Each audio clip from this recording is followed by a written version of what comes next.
Hi future doctors. മലപ്പുറത്ത് നിന്ന് ഇന്ന് കാലിക്കറ്റ് മെഡിക്കൽ കോളേജിൽ എത്തി നിൽക്കുന്ന ഒരാളുടെ ജേർണി കേൾക്കാനാണ് നമ്മൾ ഇന്ന് വന്നിരിക്കുന്നത്. അതായത് വേറെ ആരുമല്ല, സൈലത്തിന്റെ ടോപ്പർ, സൈലംസ് പ്രൗഡ് അസറ്റ് ആയിട്ടുള്ള മുഹമ്മദ് ഷിബിൻ. അപ്പോൾ മുഹമ്മദ് ഷിബിൻ നിങ്ങൾക്കറിയാം, കഴിഞ്ഞ പ്രാവശ്യം നീറ്റിൽ നല്ല മാർക്കൊക്കെ വാങ്ങിച്ച് സൈലത്തിന്റെ ടോപ്പറാണ്. അപ്പോൾ ഷിബിൻ നമ്മളടുത്ത് കുറച്ച് കാര്യങ്ങൾ പറയും. ഈ ഒരു സമയത്ത് നിങ്ങൾ ഒരുപാട് ടെൻഷനിലൂടെയും വിഷമത്തിലൂടെയൊക്കെ പോകുന്നുണ്ട്. അപ്പോൾ നിങ്ങളുടെ നീറ്റ് ജേർണിക്ക് ഹെൽപ്ഫുൾ ആയിട്ടുള്ള കുറച്ച് ടിപ്സ് ഒക്കെ നിങ്ങൾക്ക് പറഞ്ഞു തരാനാണ് ഷിബിൻ വന്നിരിക്കുന്നത്. So let's listen to him. അപ്പോൾ Shibin, welcome once again to Xylem. And ഷിബിൻ്റെ ഒരു ജേർണി അറിയാനാണ്, അതായത് എങ്ങനെയായിരുന്നു ഈ നീറ്റ് പ്രിപ്പറേഷൻ സ്റ്റാർട്ട് ചെയ്തപ്പോഴുള്ള ഒരു സിറ്റുവേഷൻ, ആൻഡ് ആഫ്റ്റർ ദാറ്റ് എങ്ങനെയാണ് ആ സിറ്റുവേഷൻസ് മാറിയത്, ആൻഡ് ലാസ്റ്റ് മിനിറ്റിൽ, അതായത് ഈ ഒരു പീരീഡിൽ എങ്ങനെയായിരുന്നു ഷിബിൻ്റെ പഠനം മുമ്പോട്ട് പോയിരുന്നത്. അപ്പം ആ ഒരു ജേർണീനെ കുറിച്ച്. പ്ലസ് ടു കഴിഞ്ഞ് വന്നപ്പോൾ സ്റ്റേറ്റ് പഠിച്ചുകൊണ്ട് തന്നെ കാര്യമായിട്ട് ഒരു ഐഡിയ ഉണ്ടായിരുന്നില്ല. ഓക്കെ കൂടുതൽ ടെക്സ്റ്റ് ഒക്കെ ഇവിടെ വന്നിട്ടാണ് വാങ്ങിയത്, പാഠത്തിന്റെ പേര് പോലും അറിഞ്ഞിരുന്നില്ല. ഓക്കെ അപ്പൊ അവിടെ വന്നപ്പോൾ പെട്ടെന്ന് ക്ലാസ് കിട്ടുമ്പോൾ നമുക്ക് ആ കൺഫ്യൂഷൻ ആയിരുന്നു, മനസ്സിലാവണില്ല അങ്ങനെ ഫസ്റ്റ് ആ ടൈമിൽ. പിന്നെ സാറുമാരൊക്കെ കറക്റ്റ് പറഞ്ഞു നിന്ന് ഇങ്ങനെയൊക്കെയാണ് പഠിക്കണ്ടേ, ഇങ്ങനെയൊക്കെ കൺസെപ്റ്റ് മനസ്സിലാക്കേണ്ടപ്പോൾ കുഴപ്പമുണ്ടായിരുന്നില്ല. ഓക്കെ റിപ്പീറ്റ് ചെയ്യുന്ന സമയത്ത് ഓൾറെഡി എനിക്ക് ബയോളജിനോട് കുറച്ച് താല്പര്യം കൂടുതലായിരുന്നു. ബയോളജി എനിക്ക് അത്യാവശ്യം വീഡിയോ ക്ലാസ് കണ്ടിട്ട് അത്യാവശ്യം കൺസെപ്റ്റ് ഒക്കെ മനസ്സിലാക്കി പഠിച്ചിരുന്നു. കൂടുതൽ ഞാൻ ബയോളജി കൺസെപ്റ്റ് മനസ്സിലാക്കി പഠിക്കാൻ ശ്രദ്ധിച്ചിരുന്നു, ബൈ ഹാർട്ട് ആക്കണതിന് പകരം. പിന്നെ എനിക്ക് ഏറ്റവും ടഫ് ഉണ്ടായിരുന്ന ഫിസിക്സ് ആയിരുന്നു. ഫിസിക്സ് ഫസ്റ്റ് ഇയർ എങ്ങനെയൊക്കെ പഠിച്ചിട്ടും കിട്ടിയിരുന്നില്ല. ഞാൻ പഠിച്ച മെത്തേഡ് തെറ്റായി പോയതായിരുന്നു. റിപ്പീറ്റ് ആയപ്പോൾ സ്റ്റാർട്ടിങ്ങിൽ തന്നെ ഒക്കെ റെഡിയാക്കി തന്നു സാറുമാരൊക്കെ. ഇങ്ങനെ ക്വസ്റ്റ്യൻസ് ഒന്നുകൂടി കൺസെപ്റ്റ് ഓറിയൻറ്റഡ് ആയിട്ട് പഠിച്ചാൽ കൂടുതൽ ഇക്വേഷൻ ബൈ ഹാർട്ട് ചെയ്യാതെ എങ്ങനെയൊക്കെ വന്നു ആ ഇക്വേഷൻസ് എന്നൊക്കെ മനസ്സിലാക്കി പഠിച്ചാൽ റെഡി ആവുമെന്ന് മനസ്സിലായി. അപ്പോൾ പിന്നെ അത്യാവശ്യം പഠിച്ചാൽ തന്നെ നല്ല മാർക്ക് കിട്ടിയിരുന്നു. പക്ഷെ ലാസ്റ്റിക്ക് ആയപ്പോൾ, നമ്മൾ ഈ ടൈമൊക്കെ ആയപ്പോൾ എത്ര പഠിച്ചിട്ട് മാർക്ക് കയറുന്നില്ല. മെയിൻലി ഒന്നാമത് പാനിക്കായിട്ടുള്ള ഈ സമയമല്ലേ, അപ്പോൾ പിന്നെ കൂടുതലും ഡൗൺ ആയി വരാൻ തുടങ്ങി. എന്നാലും കിട്ടും എന്നൊരു പ്രതീക്ഷയിലായിരുന്നു.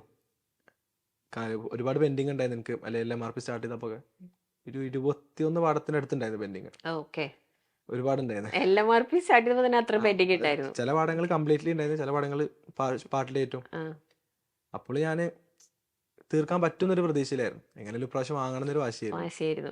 കോഴിക്കോട് കിട്ടുന്ന ഒരു വാശി ആ ഇതിലുണ്ടായിരുന്നു. അവിടെ തന്നെ പോണെന്നായിരുന്നു ആഗ്രഹം അല്ലേ? പഠിക്കുകയാണെങ്കിൽ ആ കോളേജിൽ തന്നെ പഠിക്കണം എന്നുള്ളൊരു വാശിക്ക്. മാർക്ക് കുറഞ്ഞപ്പോൾ വാശിക്ക് ഒരു കുറവുണ്ടായിരുന്നു. പിന്നെ അങ്ങനെ എന്നും പ്രിപ്പയർ ചെയ്ത് തുടങ്ങി, കൂടുതൽ ടൈം ഇരിക്കൽ തുടങ്ങി. ഒരു ദിവസം എത്ര മണിക്കൂറൊക്കെ ഇരിക്കായിരുന്നു? ആദ്യമൊക്കെ ഞാൻ 10 മണിക്കൂർ ആ ഇരുന്നിട്ടുള്ളൂ. ക്ലാസ് കാണലും പിന്നെ സെൽഫ് സ്റ്റഡിയും എല്ലാം കൂടി ഫസ്റ്റ് ആ ടൈമില്. ഡിസംബർ കഴിഞ്ഞ പിന്നെ ഒന്നുകൂടി ഇന്ന് LMRP ഒക്കെ സ്റ്റാർട്ട് ചെയ്തപ്പോൾ 13 മണിക്കൂർ പ്ലസ് ഒക്കെ ഇരിക്കൽ തുടങ്ങി. കുറെ നേരം ഇരുന്നാലേ നമുക്ക് അത് വരുള്ളൂ. കാരണം ഒരുപാട് ഉണ്ട് ചെയ്യാൻ, കുറെ ക്വസ്റ്റ്യൻസും കുറെ തിയറി വായിക്കാനും ഒക്കെ ഉണ്ട്. അപ്പൊ അതിനനുസരിച്ച് ഞാൻ 13 മണിക്കൂർ പ്ലസ് ചെയ്തിരുന്നു. LMRPന്റെ സമയത്ത് മെയിൻ ആയിട്ട് പെൻഡിങ് തീർക്കാനാണ് ഞാൻ നോക്കിയിരുന്നത്. ആ പെൻഡിങ് തീർക്കുന്നതിന്റെ കൂടെ തന്നെ റിവിഷൻ ചെയ്യാൻ നോക്കിയിരുന്നു. കാരണം അല്ലെങ്കിൽ മറന്നുപോകും. എത്ര പഠിച്ചാൽ മറന്നുപോയാൽ പിന്നെ ആദ്യം നമ്മൾ പഠിക്കാനാവും. അപ്പൊ പിന്നെ എന്നും LMRP തീർക്കും ചെയ്യും. അതുകൊണ്ട് തന്നെ ഒരു ദിവസം ഡെയിലി ഒരു 4 മണിക്കൂർ റിവിഷൻ വെച്ചിരുന്നു. റിവിഷൻ അറിയുമ്പോൾ ഒരുപാട് നേരം ഒരു പാഠത്തുമല്ല, പെട്ടെന്ന് ജസ്റ്റ് കണ്ടുപിടിച്ച് നോക്കുക. ബയോളജി ആണെങ്കിൽ ഇപ്പോൾ ഓരോ പാഠം 1 മണിക്കൂർ 1.5 മണിക്കൂർ കൊണ്ട് ജസ്റ്റ് ഒന്ന് പെട്ടെന്ന് വായിച്ചു നോക്കണ ആ സ്ട്രക്ചറിൽ ഞാൻ നോക്കിയിരുന്നു. അങ്ങനെ വായിക്കുമ്പോൾ എന്താ ചെയ്തത്? NCERT വായിക്കുകയാണോ ചെയ്തിരുന്നത്, അതോ നമ്മുടെ സ്റ്റഡി മെറ്റീരിയൽ നോക്കുമായിരുന്നോ? ഞാൻ NCERT ഞാൻ കൂടുതൽ പ്രിഫർ ചെയ്തിരുന്നത് ബയോളജിന്റെ കാര്യത്തിൽ. പിന്നെ അതേപോലെ ഫിസിക്സും കെമിസ്ട്രി DPP മാത്രമേ നോക്കിയിട്ടുള്ളൂ. അത് രണ്ടും ടെക്സ്റ്റ് ബുക്ക് വല്ല പ്രിഫർ ചെയ്യേണ്ട ആവശ്യമില്ല, കാരണം DPP ഉണ്ടല്ലോ അത്. പിന്നെ ഓവറായിട്ട് ഒരുപാട് മെറ്റീരിയൽസ് ഞാൻ ചെയ്യാൻ നോക്കിയിരുന്നില്ല. ഈ LMRP കഴിഞ്ഞ സമയം പിന്നെ XP വന്ന്, ഇപ്പൊ LMRP കഴിഞ്ഞിട്ട് പാടൊക്കെ അത്യാവശ്യം സെറ്റ് ആയത് വെച്ചാൽ, അപ്പോൾ ഇനിയിപ്പോൾ ഓവറായിട്ട് ഒരുപാട് മെറ്റീരിയൽസ് ഇതാക്കാതെ പ്രീവിയസ് ക്വസ്റ്റ്യൻസ് ചെയ്തിരുന്നു. പ്രത്യേകിച്ച് ആ JEE ഫസ്റ്റ് ഫേസ് കഴിഞ്ഞുകൊണ്ട് തന്നെ ഒരുപാട് ക്വസ്റ്റ്യൻസ് കിട്ടിയിരുന്നു. പിന്നെ സൈലത്തിന്റെ തന്നെ JEE ഒരു മോഡൽ എക്സാമൊക്കെ മോഡൽ ക്വസ്റ്റ്യൻ പേപ്പറൊക്കെ ഡിസ്കസ് ചെയ്തുകൊണ്ട് തന്നെ ഒരുപാട് ക്വസ്റ്റ്യൻസ്, കുറെ സെറ്റ് ഉണ്ടായതുകൊണ്ട് തന്നെ ഒരുപാട് ക്വസ്റ്റ്യൻസ് ഉണ്ടായിരുന്നു. എനിക്ക് തോന്നുന്നു ജെയിന്റെ ഡിഫിക്കൽട്ടി ലെവൽ കൂടുതലാണെന്ന് തോന്നുന്നു അല്ലെ ക്വസ്റ്റ്യൻസിന്. അപ്പൊ അത് നിങ്ങൾ ചെയ്തിട്ട് പിന്നെ നീറ്റിന്റെ ക്വസ്റ്റ്യൻസിലേക്ക് വരുമ്പോൾ കുറച്ച് സിമ്പിൾ ആയിട്ട് തോന്നും. അപ്പോൾ അത് എത്ര ക്വസ്റ്റ്യൻസ് ഒക്കെ നോക്കുമായിരുന്നു? ലാസ്റ്റ് LMRP കഴിഞ്ഞ സമയം മുതൽ കൂടുതൽ ഞാൻ ക്വസ്റ്റ്യൻസിലെ ഫോക്കസ് കൊടുത്തിരുന്നു. ഒരു ഡേയിൽ പരമാവധി എത്ര ചെയ്യാൻ പറ്റും അത്രയും ചെയ്തിരുന്നു. ഞാൻ നിർത്താതെ ഇങ്ങനെ ഫിസിക്സും കെമിസ്ട്രിയും നമ്മളെ ഓൾ ഇന്ത്യ ടെസ്റ്റ് സീരീസ് ഒക്കെ ഉണ്ടായിരുന്നു ATS. ആ ATS ഉണ്ട്, അത് ഇപ്രാവശ്യം ഉണ്ട്. അതിന്റെ ക്വസ്റ്റ്യൻ പേപ്പർ എടുത്ത് ചെയ്യും. എക്സാം എഴുതുന്ന പോലെ തന്നെ എഴുതി നോക്കും. റിവിഷൻ മാത്രം പോരാ, അപ്പൊ നമുക്ക് ക്വസ്റ്റ്യൻസും പ്രാക്ടീസ് ചെയ്യണം. പിന്നെ ജെഇയിൽ തന്നെ ഓവർ ഹൈ ലെവൽ ക്വസ്റ്റ്യൻസ് ചിലത് ഉണ്ടാവും, അത് അത്ര അല്ലാതെ നോക്കാതെ ഒരു അത്യാവശ്യം മീഡിയം ക്വസ്റ്റ്യൻസ് ഒക്കെ എല്ലാതും വർക്ക്ഔട്ട് ചെയ്തു വരും. അത് നല്ല ഹെൽപ്ഫുൾ ആയിക്കോളും. കാരണം NTAന്റെ സ്വഭാവം കറക്റ്റ് മനസ്സിലാവും നമുക്ക് ആ ജെഇ ക്വസ്റ്റ്യൻസ് ചെയ്യുമ്പോൾ. അതുകൊണ്ട് തന്നെ പിന്നെ നമുക്കൊരു കോൺഫിഡൻസ് കൂടും. പിന്നെ ഇവിടുത്തെ ഒരൊറ്റ എക്സാം ഞാൻ മുടക്കിയിരുന്നില്ല. എത്ര മാർക്ക് കുറഞ്ഞാലും ചിലപ്പോൾ എനിക്ക് അത്യാവശ്യം പിന്നെ പഠിക്കാണ്ടാവും, എന്നാലും ഒരു പെൻഡിങ് ഉണ്ടെങ്കിൽ പോലും മോക്ക് ടെസ്റ്റുകളൊന്നും മിസ്സാക്കിയിട്ടുണ്ടായില്ല. ഫസ്റ്റ് റിപ്പീറ്റ് ചെയ്ത സമയത്ത് ഞാൻ കുറെ എക്സാം ഒക്കെ മുടക്കി. അപ്പോഴാണ് അതിന്റെ വാല്യൂ മനസ്സിലായത് നീറ്റ് എഴുതിയപ്പോഴാ. മീൻസ് നമ്മൾ ആകെ പാനിക് ആവും എക്സാം എഴുതാതെ പോയാല്. നമുക്ക് ആ പാറ്റേൺ മനസ്സിലാവണം. ടൈം മാനേജ്മെന്റ് അതെങ്ങനെയായിരുന്നു ചെയ്തത്? ഈ മോക്ക് ടെസ്റ്റിലൂടെയാണോ ടൈം മാനേജ്മെന്റ് ചെയ്തത്? മോക്ക് ടെസ്റ്റ് ഓരോ മോക്ക് ടെസ്റ്റ് നമ്മൾ പുതിയതായിട്ട് ഓരോന്ന് പരീക്ഷിച്ച് നോക്കി ഫസ്റ്റ് ആ സമയത്ത്. ഞാൻ ആദ്യം ബയോളജി എഴുതി നോക്കി, പിന്നെ അതേപോലെ ആദ്യം ഫിസിക്സ് എഴുതി നോക്കി.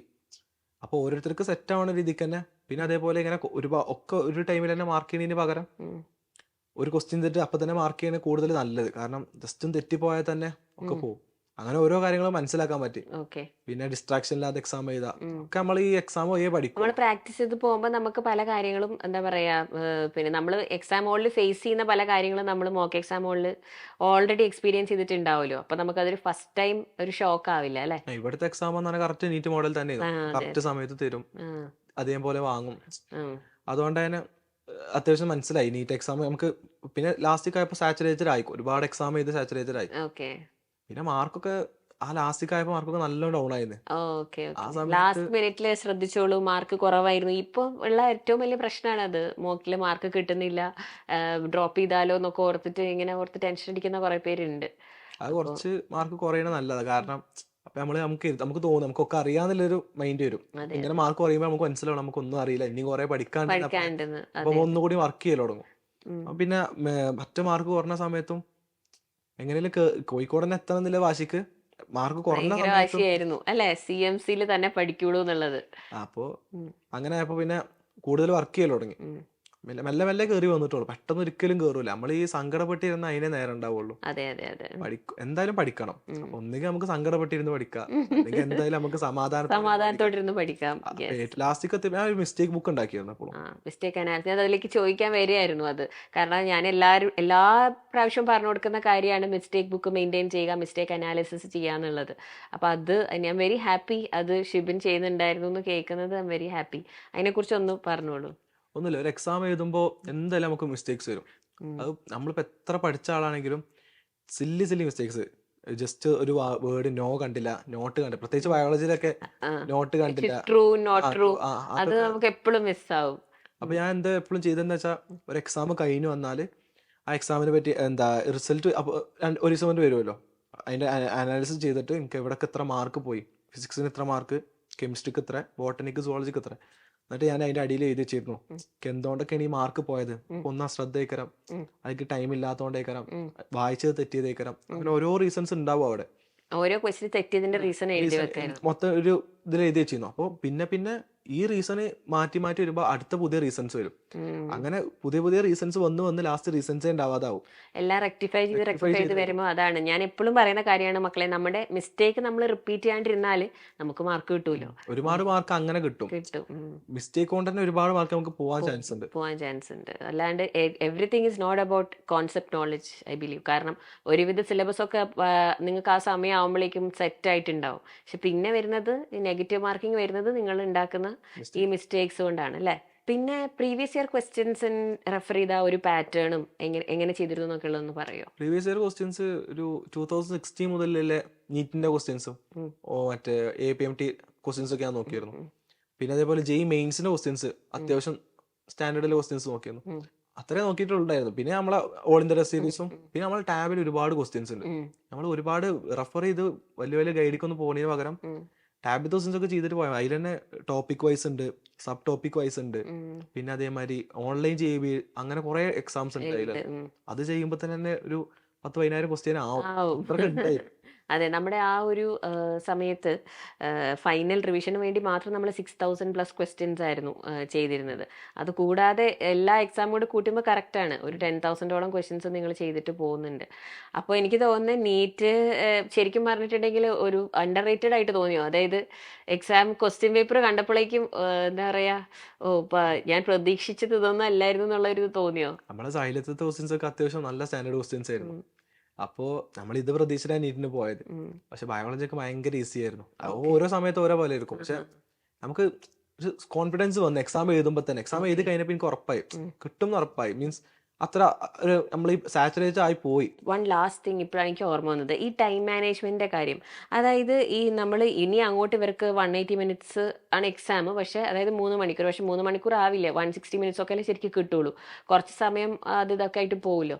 അപ്പോൾ 1 മിനിറ്റ് പെർ ക്വസ്റ്റ്യൻ ഒരിക്കലും നമുക്ക് പ്ലാൻ ചെയ്ത് പോകാൻ പറ്റില്ലല്ലോ. ഷിബിന് എങ്ങനെയായിരുന്നു ക്വസ്റ്റ്യൻസ് ചെയ്തപ്പം? ഞാൻ മെയിനായിട്ട് നോക്കുന്നത് മിസ്റ്റേക്ക് വരുത്താതെ നോക്കിയിരുന്നു. ഉം. പിന്നെ അതേപോലെ തന്നെ ഈ നമ്മൾ കുറെ ക്വസ്റ്റ്യൻസ് ചെയ്യുമ്പോൾ നമുക്ക് സ്പീഡ് താനെ കൂടും. ഉം. നല്ല ക്വസ്റ്റ്യൻസ് അത്യാവശ്യം ചെയ്യുമ്പോൾ നമുക്ക് സ്പീഡ് കൂടും. അപ്പോൾ അത്യാവശ്യം ടഫ് ക്വസ്റ്റ്യൻസ് ചെയ്യുമ്പോൾ പെട്ടെന്ന് ഒരു ഈസി ക്വസ്റ്റ്യൻ ചെയ്താൽ നമുക്ക് 20 സെക്കൻഡ് തന്നെ ചിലപ്പോൾ അത് തീർക്കാൻ പോവാം. അപ്പോൾ ആ സമയം നമുക്ക് അവിടുന്ന് കൺസിഡർ ചെയ്യാം. പക്ഷെ ഒരിക്കലും ഞാൻ എപ്പോഴും പറയണത് എന്താ വെച്ചാൽ ബയോളജിയിൽ സ്പീഡ് കൂട്ടി 5 മാർക്ക് പോയാലും ഫിസിക്സിൽ 5 മാർക്ക് കിട്ടിയതിൽ കാര്യമില്ല. ബയോളജി ഫുൾ മാർക്ക് എപ്പോഴും വാങ്ങാൻ നോക്കുക. അതുകൊണ്ട് ബയോളജി ഓവർ സ്പീഡിൽ ഒരിക്കലും ചെയ്യരുത്. മിസ്റ്റേക്ക് വരാൻ നല്ല ചാൻസ് ഉണ്ട്. വായിച്ച സമയം വായിച്ച് ഒരു ക്വസ്റ്റ്യൻ എന്തായാലും 2 വട്ടയിലും മിനിമം വായിച്ചിട്ട് ടൈമില്ല അറിയാം. നാളെ നമ്മളെ ആ ആക്യുറസി നമ്മൾ എടുത്ത് ഉണ്ടാക്കണം. 5 മാർക്ക് പോയാൽ പോയതാണ്. ഓക്കെ. അപ്പോൾ ബയോളജി അത്യാവശ്യം ടൈം എടുത്ത് തന്നെ ചെയ്യാം, ഭയങ്കര സ്പീഡ് ഇല്ലാതെ. കെമിസ്ട്രി ഫിസിക്സും ക്വസ്റ്റ്യൻസ് ഒന്നുകൂടി കാൽക്കുലേഷൻ ഒക്കെ ഒന്നുകൂടി സ്പീഡ് ആക്കാൻ നോക്കാം. കുറെ കാൽക്കുലേഷൻ നമുക്ക് മനപ്പാടാവും ചെയ്യുമ്പോൾ. അപ്പോൾ ആ സ്റ്റെപ്പ് ഒക്കെ ഒന്ന് ചുരുക്കി പെട്ടെന്ന് ചെയ്യാൻ നോക്കിയാൽ മതി. OMR മാർക്ക് ചെയ്തത് എങ്ങനെയായിരുന്നു? ഒരു ക്വസ്റ്റ്യൻ സോൾവ് ചെയ്ത് അപ്പൊ തന്നെ മാർക്ക് ചെയ്യായിരുന്നോ അതോ സെറ്റ് ആയിട്ടായിരുന്നു ചെയ്തത്? OMR ഞാൻ റിപ്പീറ്റ് ചെയ്ത സമയത്ത് ഇത് ഒക്കെ ഒപ്പം മാർക്ക് ചെയ്തു. പക്ഷെ അത് ഭയങ്കര റിസ്ക് ആണ് ആ കാര്യം. അപ്പൊ നമുക്ക് അറിയുന്ന ക്വസ്റ്റ്യൻസ് മാത്രം അപ്പോൾ മാർക്ക് ചെയ്ത് പോകും. അപ്പൊ നമുക്ക് കുറെ ടൈം അപ്പൊ തന്നെ കിട്ടും. ഇതിങ്ങനെ ഒക്കെ പാടെ മാർക്ക് ചെയ്യുമ്പോൾ നമുക്കൊരു ഇത് ടെൻഷൻ വരുമോ പെട്ടെന്ന്. ഒരു ഡൗട്ടിലെ ക്വസ്റ്റ്യൻസ് ലാസ്റ്റ് ചെയ്താൽ മതി. അങ്ങനെ കുഴപ്പമുണ്ടായിരുന്നില്ല. ഓക്കെ. ഇനിയിപ്പോ നമ്മുടെ ക്രാഷിന്റെ സമയം വരാൻ പോവാണല്ലോ. ആ ഒരു സമയത്ത് ക്രാഷ് പ്രോഗ്രാമിന്റെ സമയത്ത് എങ്ങനെയായിരുന്നു ഷിബിൻ? അതിന്റെ ക്ലാസ്സസ് കാണുമായിരുന്നോ? എങ്ങനെയായിരുന്നു ആ സമയത്ത് പഠിച്ചിരുന്നത്? ക്രാഷ് പ്രോഗ്രാം എന്തായാലും ഇപ്പോൾ ഡൗട്ടിലെ ഭാഗങ്ങൾ ഇനി ഉണ്ടാവും. ചിലപ്പോൾ മറന്നു പോയതേക്കണം, ചിലപ്പോൾ മനസ്സിലാവാത്ത ഭാഗങ്ങൾ എന്തായാലും 81 പാഠം എന്തായാലും ഉണ്ടാവും. അപ്പോൾ XPL ക്ലാസ് ഷോർട്ട് ക്ലാസ്സുകളുണ്ട്. നമുക്ക് പെട്ടെന്നൊരു സമയത്ത് ഇപ്പോൾ ഒരു 5 മിനിറ്റിന് 6 മിനിറ്റിന് ഓരോ കൺസെപ്റ്റ് വെച്ചിട്ടുണ്ട്. നമുക്ക് ഡൗട്ടില്ല ഭാഗങ്ങൾ അവിടെ നിന്ന് എടുത്ത് കാണാം. ചിലപ്പോൾ ഒരു പാഠം മൊത്തം അറിയില്ല എന്നുണ്ടെങ്കിലും XPL കണ്ട് മനസ്സിലാക്കിയെടുക്കുക. ഒരു പാഠം ഒഴിവാക്കരുത്. എല്ലാ പാഠം പഠിച്ചു പോകാൻ ഏറ്റവും നല്ലത്. ഇനിയിപ്പോ ഇതുമില്ലല്ലോ. അതെ, അപ്പോൾ ഓപ്ഷൻസ് ഇല്ലല്ലോ. അപ്പൊ പിന്നെ എന്താണെങ്കിലും എല്ലാം പഠിക്കണം, എല്ലാം നോക്കണം. ഈ ചെറുപ്പം മുതലേ ഡോക്ടർ ആവണമെന്നായിരുന്നു ആഗ്രഹം?